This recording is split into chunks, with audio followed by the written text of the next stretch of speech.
கர்த்தருடைய பரிசுத்த நாமத்திற்கு மகிமை உண்டாகட்டும். மீண்டும் இந்த நிகழ்ச்சி மூலமாய் உங்களோடு தேவனுடைய வார்த்தையை பகிர்ந்து கொள்வதிலே மிகுந்த மகிழ்ச்சி அடைகின்றேன்.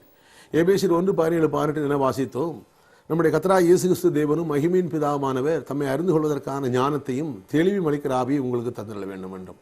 ஒரு விசுவாசிக்கு மிக முக்கியமான ஒரு காரியம், அவர்கள் விசுவாசிகளாக இருக்கலாம், ரட்சிக்கப்பட்டிருக்கலாம், அபிஷேகம் பண்ணியிருக்கலாம், தேவனை குறித்த ஒரு ஞானமும் வசனத்தை குறித்த ஒரு ஞானமும் தெளிவும் இல்லை என்றால் அவர்களுடைய அறியாமை பயன்படுத்தி பிசாசு சங்காரமாகி விடுகிறான். அவருடைய வாழ்க்கையிலே வியாதி, வறுமை, தொந்தரவுகள், பிரச்சனைகள், குழப்பங்கள் ஏற்படுகிறது. ஆகையினாலே சத்தியத்தை அறிவீர்கள், சத்தியம் உங்களை விடுதலை ஆக்கும்.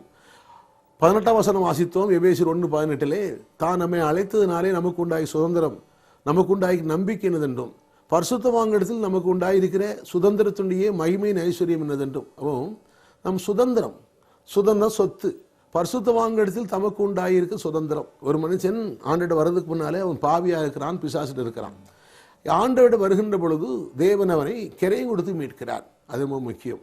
அதைத்தான் 1 பேதுரு 1:18 வசனத்திலே வாசிக்கிறோம். உங்கள் முன்னோர்கள் ஆல் 1 பேதுரு 1:18 உங்கள் முன்னோர்களால் பாரம்பரியமாக நீங்கள் அனுசரித்து வந்த வீணான நடத்தையிலிருந்து அழிவுள்ள வஸ்துக்களாகிய வெள்ளியினாலும் பொன்னினாலும் மீட்கப்படாமல் குற்றமில்லாத மாசற்ற ஆட்டுக்குட்டியாகிய கிறிஸ்துவின் விலையேறப்பட்ட இரத்தத்தினாலே மீட்கப்பட்டீர் என்று அறிந்திருக்கிறீர்களே. சொல்லுங்க, நான் அறிந்திருக்கிறேன். நான் வெள்ளியினாலும் பொன்னினாலும் அல்ல, குற்றமில்லாத மாசில்லாத ஆட்டுக்குட்டி இரத்தத்தாலே மீட்கப்பட்டிருக்கிறேன். சொல்லுங்க, நான் மீட்கப்பட்டவன், நான் கிரயத்து கொள்ளப்பட்டவன், நான் தேவனுடைய பிள்ளை, நான் நீதிமான், நான் பரிசுத்தவான், நான் தேவனுடைய இணைக்கப்பட்டவன், நான் தேவனுடைய ஊழியக்காரன், நான் மெல்கிஸ்தேக்கின் முறைமையின்படி ஊழியக்காரன். இது என்னுடைய இந்த தகுதி தேவனால் எனக்கு உண்டாயிருக்கிறது. நான் கிருபாசனத்திலே அவரோடு கூட உட்கார வைக்கப்பட்டிருக்கிறேன். கர்த்தருக்கு ஸ்தோத்திரம். இதெல்லாம் சொல்லுகின்ற பொழுது சில கேட்குறாங்க, ஏப்பா இவர் எப்பவும் பூமியை பற்றி தானே பேசுகிறாரு, வசனத்தை கொஞ்சம் கூட விளங்கலை. ஒவ்வொரு வசனத்திலும் நான் ஆவிக்குரிய ஆசீர்வாதத்தை பற்றி பேசுகிறேன், ஒவ்வொரு வசனத்திலையும் நான் பரிசுத்தத்தை பற்றி பேசிட்டு இருக்கிறேன். ஆனால் அது எதுவும் விளங்கலை. கர்த்தருக்கு ஸ்தோத்திரம். அது புரியலை. ஏன்னா நீங்கள் மீட்கப்பட்டீங்கன்னா என்ன அர்த்தம்? உங்களை விலை கொடுத்து வாங்கிட்டான்னு சொத்து. ஒரு பொருளை நீங்கள் காசு கொடுத்து வாங்கிட்டீங்கன்னா அது உங்கள் சொத்து. அந்த சொத்தை எங்கே வைக்கணும்? ஒரு சொத்தை, இப்போ நான் ஒரு சொத்தை வாங்கியிருக்கிறேன்னா அதை பென்சிங் போடுது என் வேலை, அதை பாதுகாக்க வேண்டியது, அழகுபடுது என்னுடைய வேலை. அதுபோல் தேவன் தன்னுடைய விலையேறப்பட்ட ரத்தத்தினாலே உங்களை மீட்டு இருக்கிறான்னு சொன்னால் அப்போ நீங்கள் எங்கே இருப்பீங்க? செத்தா எங்கே இருப்பீங்க? இப்போ கண்ணை மூடுனா நீங்கள் ஆண்டவருடைய ரட்சிப்பை ஏற்றிருந்தா, இந்த வேதவசனத்தை விசுவாசித்து இருந்தீங்கன்னா, நீ செத்தா கண்ணு மூடனா அங்கே தான் இருக்க போறீங்க, பரலோகத்துக்கு போறீங்க. நீங்கள் பரலோகத்துக்கு போறீங்க. ஆனால் இந்த சத்தியம் தெரியலன்னா இந்த பூமியில் குறைவுகள், தொந்தரவுகள், பிரச்சனைகள், வியாதிகள், நெருக்கங்கள், தரித்திரம் இருக்கும். இயேசுவோட இருந்தும், இயேசுவர் ஆண்டவரை ஏற்றுக்கொண்டிருந்தோம். அப்போ நான் சொல்ல வேண்டிய காரியம், இந்த பூமியில் நீ குறைவில்லாமல், நெருக்கங்கள் இல்லாமல், நிறைவாக வளமாக வாழ வேண்டும் என்பதற்காக வசனம் சொல்கிறேன். அருமையானவர்களே, ஒருவேளை நீங்கள் பாடும் துன்பம் அடிச்சா செத்தா பரலோகத்து போயிடுவீங்க. ஒன்றும் இல்லை. ஏன்னா நீங்கள் பரலோகத்தில் தான் இருக்கிறீங்க, நீங்கள் சியோனில் தான் இருக்கிறீங்க. இப்போ கர்த்தருக்கு ஸ்தோத்திரம் சொல்கிறார், சியோனை பற்றி, தேவனை பற்றி, ராஜ்யத்தை பற்றியும் பேசலையே, பரலோகத்தை பற்றியும் பேசலையே. நான் பரலோகத்தில் இருக்கிறேன், நீங்கள் அங்கே தானே இருக்கிறீங்க. இதில் குழப்பமே கிடையாது. கர்த்தருக்கு ஸ்தோத்திரம். ஒவ்வொரு பிரசங்கத்திலையும் விளங்கிக் கொள்ளுங்க, நீங்கள் தேவனோடு இருக்கிறீர்கள், நீங்கள் ரத்தத்தால் மீட்கப்பட்டவர்கள், ஆகையினாலே நீங்கள் உலகத்தார் அல்ல, நீங்கள் கிரையும் கொடுத்து வாங்கப்பட்டவர்கள், பிசாசுகளில் மீட்கப்பட்டவர்கள், பொன்னை விட விலையேறப்பட்டவர்கள், வெள்ளியை விட விலையேறப்பட்டவர்கள். இதை அறிந்திருக்கணும். இல்லை வேத வசனம் அறிவை கொடுக்குது. இதுதான் ஞானமுள்ள அறிவு இருந்தால் நான் இவர் பரலோகத்தை பற்றி பேசலையே, பரலோகத்தை பற்றி சொல்லலையே, இவர் எப்போதும் உலகத்தை பற்றி தானே பேசுகிறேன். இல்லைங்க, நம்ம உலகத்தில் வாழ்றதுனால உலகத்தை பற்றி பேசிட்டு இருக்கிறேன். நீ இயேசுவை ஏற்றுக்கிட்டனால பரலோகத்தில் இருக்கிறீங்க, உன்னதங்களில் அவரோட கூட உட்கார வைக்கப்பட்டாச்சு. ஆகையினால நாற்காலி உட்கார்ந்துட்டு, நாற்காலி எனக்கா உனக்கா, சீயோனு எனக்கா உனக்கா, எங்க நீங்க அங்கே தானே இருக்கிறீங்க. கர்த்தருக்கு ஸ்தோத்திரம். உன்னதங்களில் அவரோடு கூட உட்கார வைத்தார் அப்படின்னா என்ன? உங்கள் ஆவி மனுஷன் உட்கார வச்சு கண்ணை மூடனா அங்கே இருப்பீங்க, மறிச்ச அடுத்த நிமிஷம் அங்கே தான் இருப்பீங்க. நீ போவேனா போக மாட்டேல. அதான் நான் சொன்னேன், ஒரு நிமிஷத்திலே, ஒரு இமைப்பொழுதிலே நாம் எல்லோரும் மறுரூபமாக்கப்படுவோம். இது என் தகுதியின் அடிப்படையில் இல்லை, என் பரிசுத்த அடிப்படையில் அல்ல. இதுக்கு இயேசுநாதர் கல்வாரி சிலுவை செய்த தியாகத்தின் அடிப்படையில். ஆகையினாலே அருமையானவர்களே, இது பரலோகத்துக்கு போக மாட்டேனா, பரலோகத்துக்கு ஒரு மூளை கிடைச்சா போதும், ஒரு சின்ன இடம் கிடைச்சா போதும். இல்லைங்க, நீங்கள் அவரோடு கூட உட்கார வைக்கப்பட்டிருக்கீங்க. எத்தனை விசுவாசிக்கிறீங்க? உங்களை இந்த வசனத்தை கேட்டால் உங்களை ஆவியில் தேவனுடைய வசனம் உறுதிப்படுத்தும். இப்போ நம்முடைய ஆவிலாம் சொல்லுகிறது, நான் தேவனுடைய பிள்ளை, நான் அங்கே தான் இருப்பேன். கர்த்தருக்கு ஸ்தோத்திரம். நம்புறீங்களா? உங்களுக்கு நிச்சயம் வருகிறதா? அப்போ நிச்சயம் வரனா தொடர்ந்து வார்த்தையை கேளுங்க, இந்த வார்த்தைக்கு ஒப்பு கொடுங்க, நிச்சயம் வந்துடும். கர்த்தருக்கு ஸ்தோத்திரம். ஏனென்றால் உங்கள் உரிமை பேரை யாரும் ஏமாத்துவதுக்கு இடம் கொடுக்காதீங்க. நீங்கள் இது இல்லை, இது பரலோகம் தான் முக்கியம். பரலோகம் தான் இருக்கிறீங்க, கர்த்தருக்கு ஸ்தோத்திரம். தேவன் தான் முக்கியம். தேவன் உங்களுக்குள்ள தான் இருக்கிறார். கர்த்தருக்கு ஸ்தோத்திரம். இல்லைங்க இவர் தேவனை பத்தியே பேசல, உலகத்தை பத்தியேங்க. தேவன் தான் உங்களுக்குள்ள இருக்கிறார். ஏன்னா நீங்க உலகத்தில் வாழ்றீங்க. நீ உலகத்தான் அல்ல. உலகத்தான போல துன்பத்திலும் துயரத்திலும் பிரச்சனைக்க வேண்டிய அவசியம் இல்லை. நீ தேவனுடைய உடையவன். நீ ராஜவம்சத்தை சேர்ந்தவன். ராஜகுமாரத்தை உள்ளாக பூரண மகிமை உள்ளவள். சங்கீத புத்தகத்தில் வாசிக்கிறோம். அவள் உடைய பொற்சரிகையா இருக்குது. அவள் என் வாழ்க்கையில் பொற்சரிகை இல்லையே. நீ என் உடைய ரொம்ப மோசமாலாம் இருக்குது. பரவாயில்ல, நீ தேவனுடைய வார்த்தையை கேளுங்க. உள்ள மகிமை வந்துருச்சு. தேவட ராஜ்யம் உள்ள வந்துருச்சு. வெளியில பொற்சரிகையா இருக்குமா. அதனால தான் நம்ம ஒரு காலத்துல சத்தியம் தெரியாதனால ஏதோ போட்டு ஒரு மோசமான துணியை போட்டுக்கிட்டு எப்படியோ வாழ்ந்துக்கிட்டு தோண்டு முடிய வச்சுக்கிட்டு பைத்தியக்காரன் போல வாழ்ந்துகிட்டு இருந்தோம். சத்தியத்தை அறிஞ்ச போது நான் ராஜகுமாரன், என்னுடைய உடை பொற்சரிகையா இருக்கிறது, என்னுடைய உடை காஸ்ட்லி. அது முன்னால தெரியாதனால தான் ஒரு மோசமான துணிகளை போட்டு காசு வரா துணிகளை போட்டுக்கிட்டு ஆண்டு இந்த பூமியில ஒண்ணு இல்லை இல்லைங்க. நாம் ராஜகுமாரர்கள். நம்முடைய உடை நன்றாக இருக்க வேண்டும், நம்முடைய நடை நன்றாக இருக்க வேண்டும். அந்த நீதியின் உணர்வுல வாழணும். இவர் பாவத்தை குறிச்சே பேசலையே. பாவத்தை குறித்து பேசுனா என்ன வரும்? மறந்து போற பாவமும் ஞாபகத்து வரும். பாவ சிந்தை தான் வரும். நம்ம பாவத்தை பிரசவம் பண்ணிட்டே போனோம்னா, நான் எல்லா பாவத்தையும் பைபிள்லேருந்து பிரசவம் பண்ணிட்டே போனேன் அப்படின்னா உங்களுக்கு என்ன வரும்? நீங்கள் போகும்போது அழுவீங்க. அந்த நேரத்தில் ஒரு உள்ளம் வரும். ஆனால் உங்கள் உள்ளத்தில் பாவ சிந்தை வரும், நீதி சிந்தை வராது. அப்புறம் இன்னும் மோசமான பாவமாக தான் இருக்கும், ஒளி வெற்றி கிடைக்காது. அதனால தான் நீதியை பற்றியே பேசுகிறேன். நீ நீதிமான், நான் நீதிமான், நீதிமான் சொல்லி பாருங்க. ஒருவேளை உங்களுக்குள்ள ஏதாவது தவறான எண்ணம் வந்துச்சுன்னா, ஒரு தவறான சிந்தை வந்துச்சுன்னா, தவறானது செய்யணும்னு தூண்டப்பட்டா உடனே சொல்லுங்க, நான் நீதிமான். சொல்லுங்க, நீதிமான், நான் பரிசுத்தவான், நான் குற்றமற்றவன், நான் கண்டிக்கப்படாதவன், நான் நீதிமான், நான் நீதிமான், நான் அநீதி செய்ய மாட்டேன். இந்த நீதிமான் உணவு சொல்லி பாருங்க, இந்த அநீதி செய்யணுங்கிற ஆசையே போயிடும்.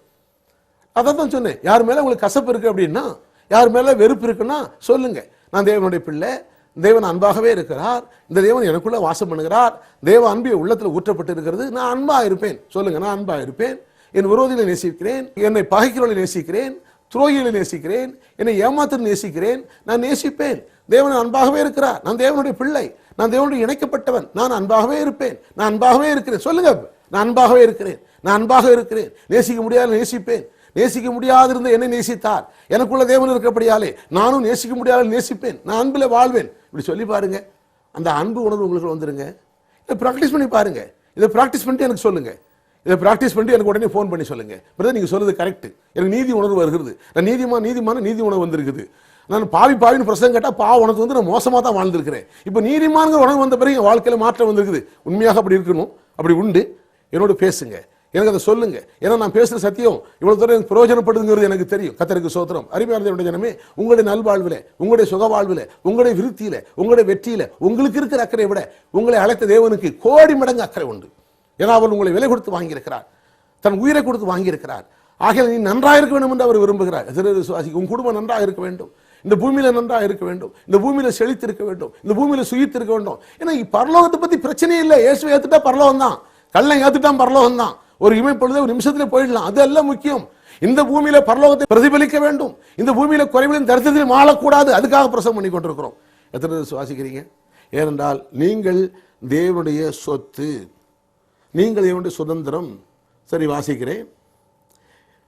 கர்த்தருக்கு ஸ்தோத்திரம். எபேசியர்ல 1ஆம் அதிகாரம் 6ஆம் வசனம்.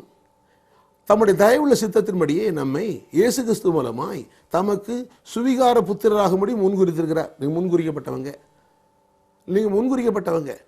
நீங்க யாருக்கும் அடிமை கிடையாது. ஒரு மனுஷனுக்கோ, ஒரு உபதேசத்துக்கோ, ஒரு டாக்டரினுக்கோ நாங்க இவருக்கு அடிமை கிடையவே கிடையாதுங்க. நீங்கள் தேவனால் முன்குறிக்கப்பட்டவர்கள், தேவனுடைய பிள்ளைகள். சொல்லுங்க, நான் அடிமை அல்ல, நான் பாரம்பரியத்துக்கு அடிமை இல்லை, எந்த மனிதனுக்கு அடிமை இல்லை, எந்த உபதேசத்துக்கு அடிமை இல்லை. ஏன் பேசுகிற உமக்கு நான் அடிமை இல்லை? சொல்லுங்க, பேசுகிற உமக்கு நான் அடிமை இல்லை. ஏன்னா எனக்கு நீங்கள் அடிமை இல்லை. நான் சுவிசேஷகன், நற்செய்தி அறிவிக்கிறேன். நீங்கள் தேவனால் மீட்கப்பட்டவர்கள், தேவன் உயிரை கொடுத்து வாங்கப்பட்டவர்கள். நீங்கள் ஒரு மனிதனுக்கு அடிமையாகாதீர்கள், கிரையத்துக் கொள்ளப்பட்டீர்கள். மனுஷனுக்கு அடிமையாகாதீங்க, எந்த மனுஷ உபதேசத்துக்கு அடிமையாடாதீங்க. அவர் சொல்றது சரியா? உங்களை அபிஷேகத்தை பாருங்க. கத்தாவே, அவர் சொல்றது சரியா தப்பா? எனக்குள்ள ஆவியானவர் எனக்கு போதியும். அது சரி என்ற ஆவியான இயேசுன்னு சொல்வார், இல்லை நோன்னு சொல்லிடுவார். கர்த்தருக்கு ஸ்தோத்திரம்.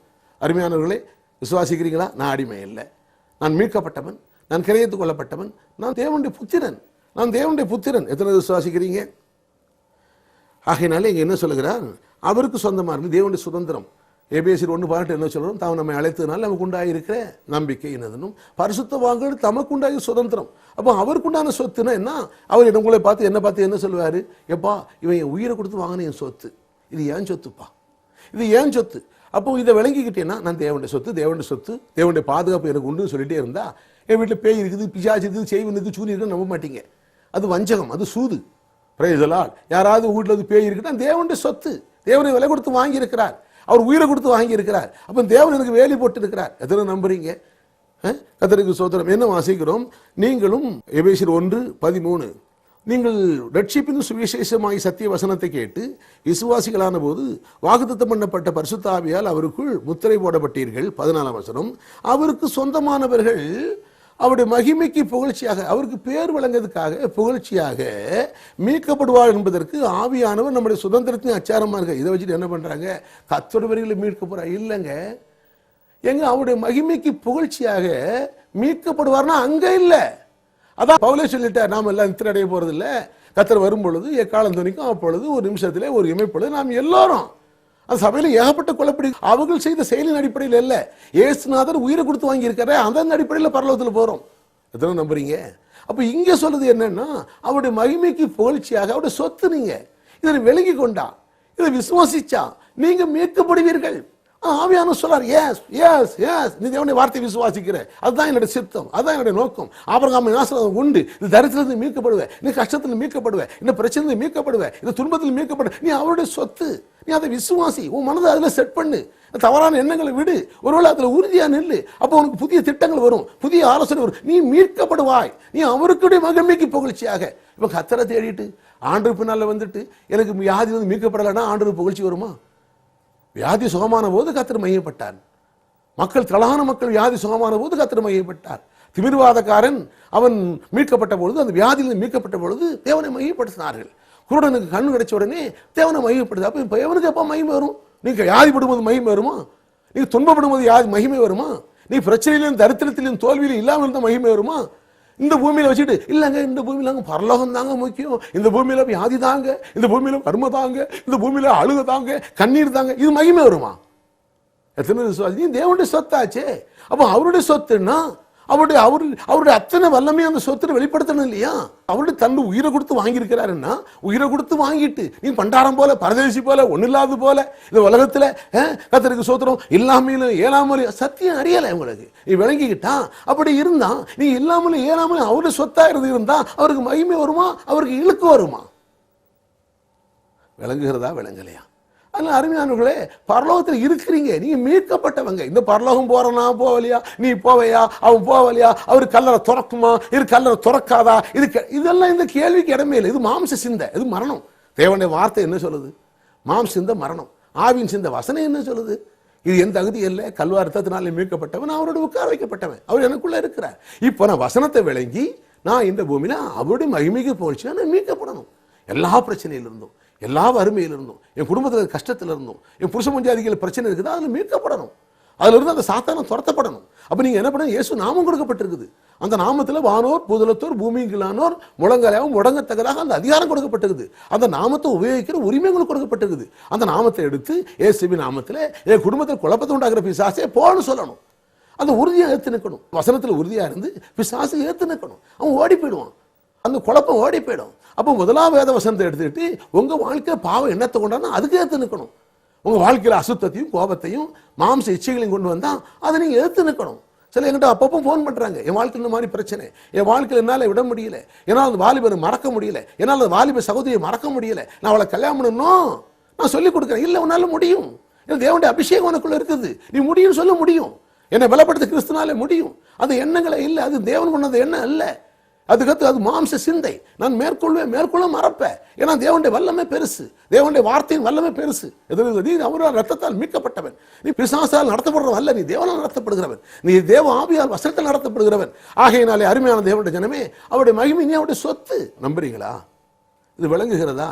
ஆகையினால பரலோகம் போவோமா போக மாட்டோமா, இது கிடைக்குமா கிடைக்காதா, நீ எங்க இருக்கிற, நான் எங்க இருப்பேன், நீ எங்க இருப்ப, கர்த்தாவே வசனம் என்ன சொல்லி அங்கதான்ப்பா இருக்கிற, அவரே உங்களுக்குள்ள வாசம் பண்றார், இயேசுநாதரே உள்ள இருக்கிற. ஆகினாலே பரலோகத்துக்கு போகிறது போவனா போகல, நீங்க அங்கதான் இருப்பீங்க, நான் அங்கதான் இருப்பேன்.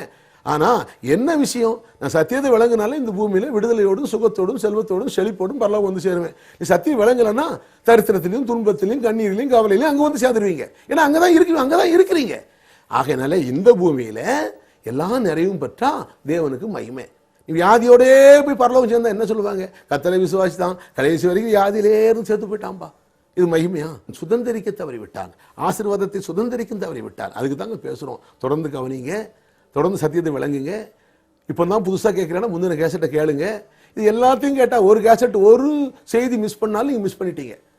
ஏன்னா ஒன்று நீங்கள் எதை நினச்சிருக்கீங்களோ அதை நான் பேசியிருப்பேன், அதை நீங்கள் கேட்க தவறியிருப்பீங்க. இப்போ என்ன பண்ணி குழம்பிட்டு இருப்பீங்க உட்காந்துட்டு. ஆகையினால ஒன்றை கூட இழந்து விடாதீர்கள்.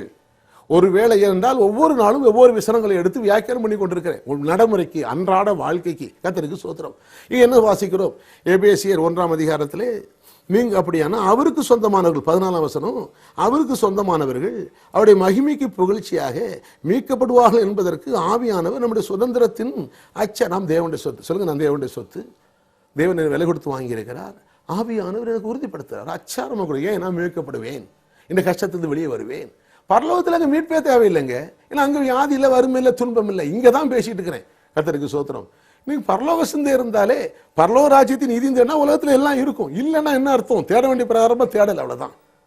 தேடுனாங்க, தேட வேண்டிய பிரகாரமா தேடலை. பாருங்க, இந்த மரம் வச்சு நிழலே இல்லைன்னா மரம் வளரல. மரம் இருந்தால் நிழல் இருக்கும். இப்போ நிழல் இல்லைன்னா கர்த்தருக்கு ஸ்தோத்திரம், மரமே இல்லைன்னு தான் அர்த்தம். நீ பரலோக ராஜ்யத்தின் நீதி தேடுனா உலகத்தில் இருக்கும். இல்லையா? அதுதான் சொல்லி தருகிறேன். விசுவாசிங்க அருமையானவர்களே, இது சுதந்திரிங்க. நீங்கள் மீட்கப்பட்டவர்கள், நீங்கள் இந்த சத்தியத்தை விளங்கிக் கொள்ள வேண்டும். என்ன வாசிக்கிறீங்க? அப்படியானால் அவருக்கு சொந்தமானவர்கள் அவருடைய மகிமைக்கு புகழ்ச்சியாக மீட்கப்படுவார்கள் என்பது நாம் விளங்கிக் கொள்ள வேண்டும் சொல்லிட்டு பாருங்க. அப்போஸ்தலர் நடபடிகள் 20ஆம் அதிகாரத்தில் 32ஆம் வசனம் வாசிக்கிறேன் பாருங்க. 20:32 கவனிங்க. இப்பொழுதும் சகோதரரே, நீங்கள் பக்தி விருத்தி அடையவும், பக்தி விருத்தி அடையணும். பரிசுத்தமாக்கப்பட்ட அனைவர்களுக்குள்ள எப்படி பரிசுத்தமாக்குறோம்?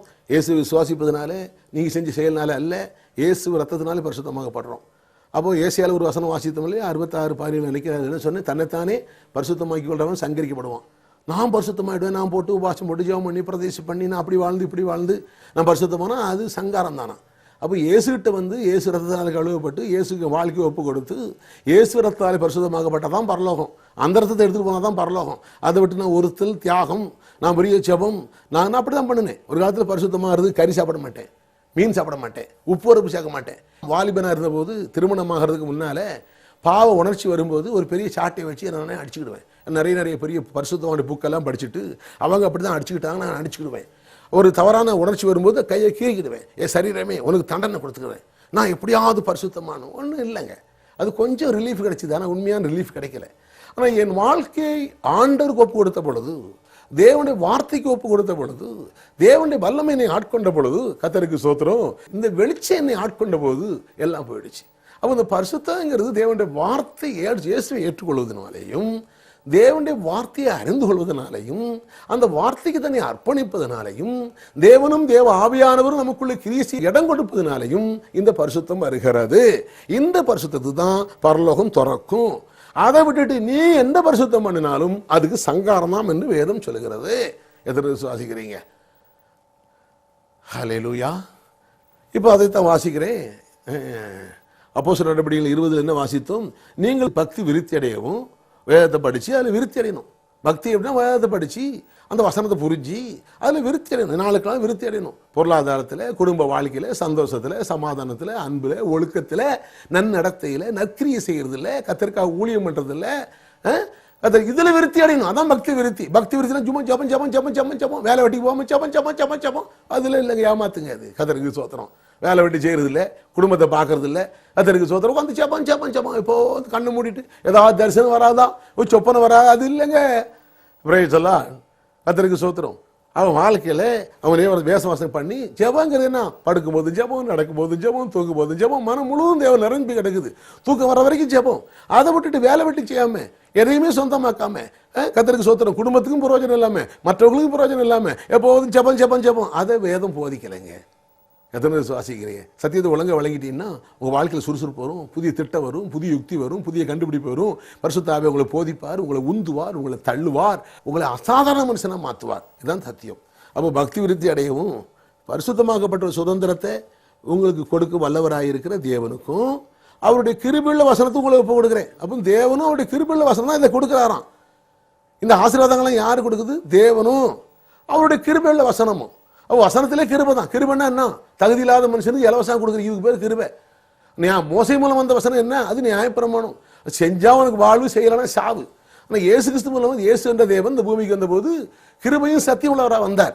அப்போ இந்த இயேசுவுக்கும் அவருடைய வார்த்தைக்கு ஒப்பு கொடுத்தா இந்த கிருபை உங்களுடைய தகுதியின் அடிப்படையில் இல்லை, இந்த அவருடைய வார்த்தைக்கு ஒப்பு கொடுத்தேன்னா அந்த வார்த்தை இயேசுக்கும் வாழ்க்கையும் அவருடைய வார்த்தைக்கு ஒப்பு கொடுத்தீங்கன்னா அந்த கிருபை உங்கள் வாழ்க்கையில் எல்லா நிலையும் கொண்டு வரும். அதான் சொல்கிறேன். நீ ஏன்னா தேவனுடைய சொத்து. எத்தனை விசுவாசிக்கிறீங்க?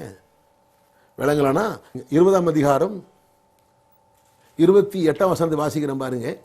ஆகையால் உங்களை குறித்தும் தேவன் தம்முடைய சுயரத்தத்தினாலே சம்பாதித்து கொண்ட தன் சபையை மேய்ப்பதற்கு பரிசுத்தாவி உங்களை கண்காணிகளாக வைத்த மந்தை முழுவதையும் குறித்து எச்சரிக்கையா இருங்க.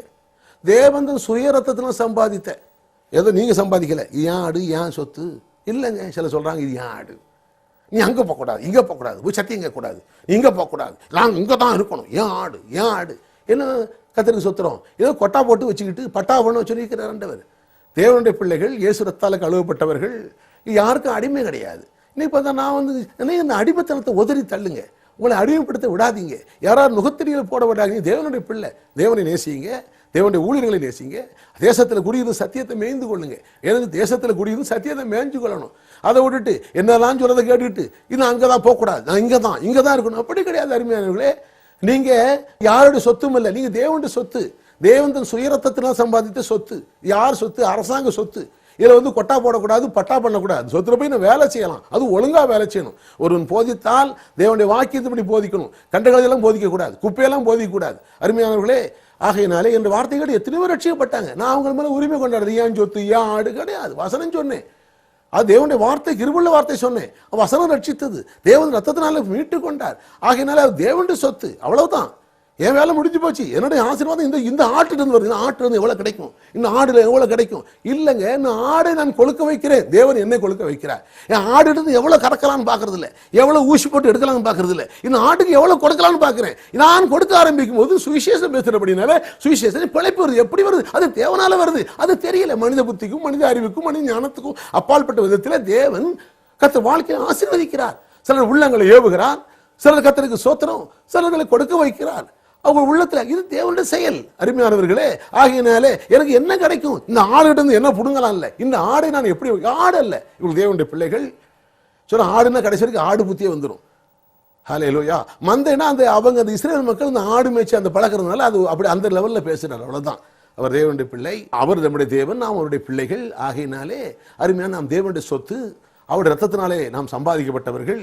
ஆகையினாலே இதை நாம் விளங்கிக் கொள்ள வேண்டியது அவசியமாக இருக்கிறது. சொல்லுங்க, நான் தேவனுடைய சொத்தாக இருக்கிறேன், நான் இயேசு ரத்தத்தாலே மீட்கப்பட்டவன், நான் கிரயத்து கொள்ளப்பட்டவன், நான் மனிதனுக்கு அடிமை அல்ல, தேவன் சுய ரத்தத்தினாலே சம்பாதித்திருக்கிறார். இயேசுவின் நாமத்திலே இந்த அடிமைத்தன எண்ணங்கள் இயேசுவின் நாமத்திலே பிடுங்கி எறிகிறேன். சொல்லுங்க, இயேசுவின் நாமத்திலே அடிமைத்தனத்தின் எண்ணங்களை பிடுங்கி எறிகிறேன். சொல்லுங்க, அடிமை அல்ல, நான் தேவனுடைய பிள்ளை, நான் அடிமை அல்ல, நான் தேவனுடைய பிள்ளை, நான் நீதிமான், நான் பரிசுத்தவான், நான் குற்றமற்றவன், நான் கண்டிக்கப்படாதவன். இந்த தகுதி இயேசுவுக்கு கிடைத்தது.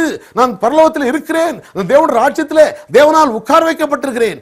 நான் தோல்வி மனப்பான்மை இல்லை, தாழ்வு மனப்பான்மை இல்லை, நான் தாழ்மையில் நடப்பேன், அன்பில் நடப்பேன், அன்பாகவே இருப்பேன், நான் சொன்னபடியாகும். ஆமேன். அன்பான பிதாவே, இயேசு கிறிஸ்துவின் நாமத்தில் நன்றியோடு துதிக்கிறோம். வார்த்தை கேட்ட மக்களுக்காக சோத்திரம். ஆவியானவரே, நான் பேசின காரியங்களை பரிசுத்த ஆவியான புரிய வைப்பாராக. ஏனென்றால் நீர் இவர்களுக்காக மரித்தீர், ஆண்டவருடைய அன்பு மகன் இயேசு இவர்களுக்காக மரித்தார். ஆவியானவரே, இந்த சத்தியத்தை காணக்கூடிய கண்கள், உணரக்கூடிய இருதயம், புரிந்து கொள்ளக்கூடிய ஆற்றல் உண்டாகத்தக்கதாக பிரகாசன மனக்கள் உண்டாகும்படியாக ஜெபிக்கிறேன். தேவனே உமக்கு ஸ்தோத்திரம். இவர்கள் ஆண்டவரே, இவர்களுக்காக நீர் மரித்தீர், உம்முடைய அன்பு மகன் இயேசு மரித்தார். பரிசுத்த ஆவியானவரே, இயேசுவின் தியாகம் ஆண்டவரை நிறைவேறத்தக்கதாக நீர் இவர்களுக்கு ஆண்டவரே இதை புரிந்து கொள்ளக்கூடிய விதத்திலே பிரகாசன மனக்கங்கள் உண்டாவதாக.